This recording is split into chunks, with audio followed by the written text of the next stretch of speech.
Boy, this is going to be fun.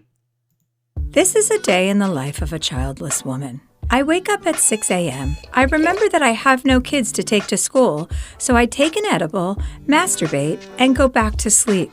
I wake up at 12:30 p.m. and get ready for a busy day of doing whatever the I feel like.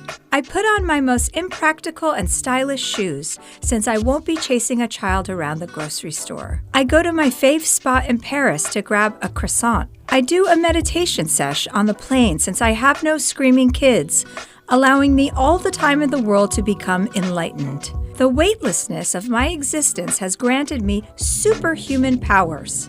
I teleport myself back home. Then I get ready for a night out with whatever hot guy I met on Raya that morning. I call up a babysitter and tell her that I don't need her since I still don't have kids. Now it's time for a workout, so I hit Mount Everest for a quick climb. I invent a time machine, go back in time, and kill Hitler.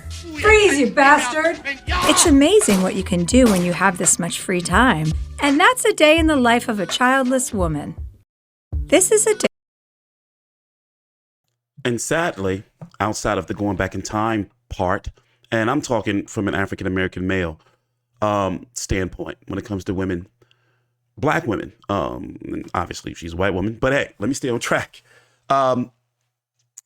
What is going on in our society to where this is becoming normalized? Getting old, dying alone, sleeping with random guys at the age of, how old is Chelsea Handler? Let's go look at it real quick. She is 47 years old. I know her from dealing with 50 Cent, who during my college years was one of my favorite rappers. Let's go take a gander at her Instagram. From my understanding, and I'm pretty, into pop culture, she's kind of known to be like a, drunk. Does that make sense? Kind of a panderer to the elite. One of those type of women that, you see a lot of, what do they call it? Like stop and go traffic, city miles, for her age. And then this is the woman that wants to make jokes about how cool it is to not have children. So here's the way I feel about it. We're in a society right now where all the wrong things are being promoted to the masses, and especially with social media such as TikTok. And I don't have TikTok. I refuse to, maybe one day for a business standpoint, but it's just something about that app that is really off-putting to me. And my children don't have TikTok. They won't have TikTok.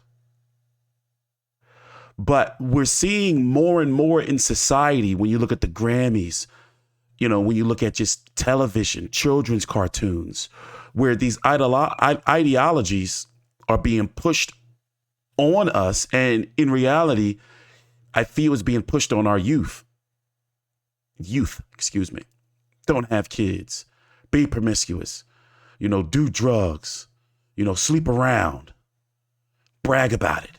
Like, this is let's break this down. Okay, day in the life of a childless woman. Looking like she's happy.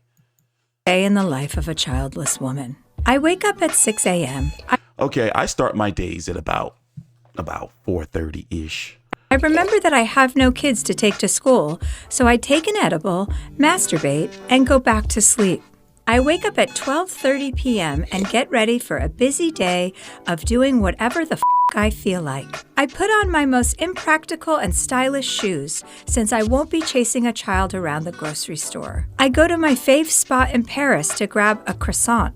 It's kind of smug. I guess it's, what you want, but maybe because we didn't have social media when I grew up, and it's crazy. I'm only 39 years old, but I don't remember it being glorified or even joked about.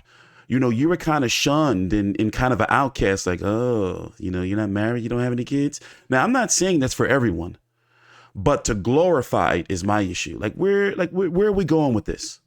And it seems to only be getting worse. But one thing for sure is, it's like, no offense, man, but like, yo, like, what is going on? Like, that just seems like a hard, life. Like, all that drinking. Like, no matter what race you are, that drink will have you looking Like, oh, what is this? In my trans-friendly bathroom. Can I tell you something? I don't know what a lot of this stuff means. Like cis and two-spirit and non-binary. I joke about it all the time about how, one day I just want to identify as nothing. Like, can you do that? Well, actually, no, I do identify as being like Hispanic sometimes. You can do that. It's like 2023. But what is this? Let's see what this is. She got the lighting all right for this one. Like, probably bright as shit. Oh, hello. It's me, Chelsea Handler, cis white female, chilling in my trans-friendly bathroom. Because I'm trans-friendly, my bathroom is open to anyone except closeted Republicans. They get pretty freaky in airport bathrooms, so imagine what they would do with this body. What is going on? Transgender people are some of the bravest people I know. They have the courage to live their lives authentically, despite being shunned and discriminated against in the pursuit of personal peace. We all owe trans people a huge thank you, because it's now easier to spot all the assholes out there. Conservatives want to criticize you for how you identify, but they're fine with George Santos being whatever the fuck he is this week. By championing transgender people, we are giving them the acceptance and love to pursue their dreams. Would you want your dreams to be decided by others? I know I wouldn't. You're all perfect, and don't let a politician or a comedian or your weird Uncle Gary tell you otherwise. You are fulfilling your own happiness, and that makes you a better member of society than the hateful people who come after you. Now, if you'll excuse me, I need to RSVP to George Santos's bar mitzvah. Mazel tov-ish. Trans people exist. Get over it. See, I don't have any issues with trans people at all. And I don't think that's the message of a lot of, I'm not going to say what other people's messages are, but me personally, I just don't like that it's forced upon our kids. Yes, we want, I leave that up to the parents, to explain, okay, well, this is what, a trans person is. And, but not for it to be the way it seems like it's pushed into all of our children's content, like pushed into our lives. And if we don't agree with it, then we're looked at like, oh, who are you? You're a bigot. It's like, wait, what the fuck? No, I'm not. I'm just saying, like, and it's a slippery ass slope, because then you can get labeled and say, oh, this person doesn't like, and it makes them the mob. So we're looking like the bad guys because we may not agree with their lifestyles. Don't mean that we hate you. We may not agree with it. But then if we outwardly say like, well, listen, like, I don't want, somebody who dresses up like a woman with big fake boobs teaching my child. Does that make me the bad guy? Apparently, in this world we live in, unfortunately, it does. You can't have an opinion. And that sucks. But as far as she's concerned, yeah, she's a weirdo. Maybe it's all that wine. She just has that wino look. Thank you for watching. I'm TstreeT Controversy. Please subscribe.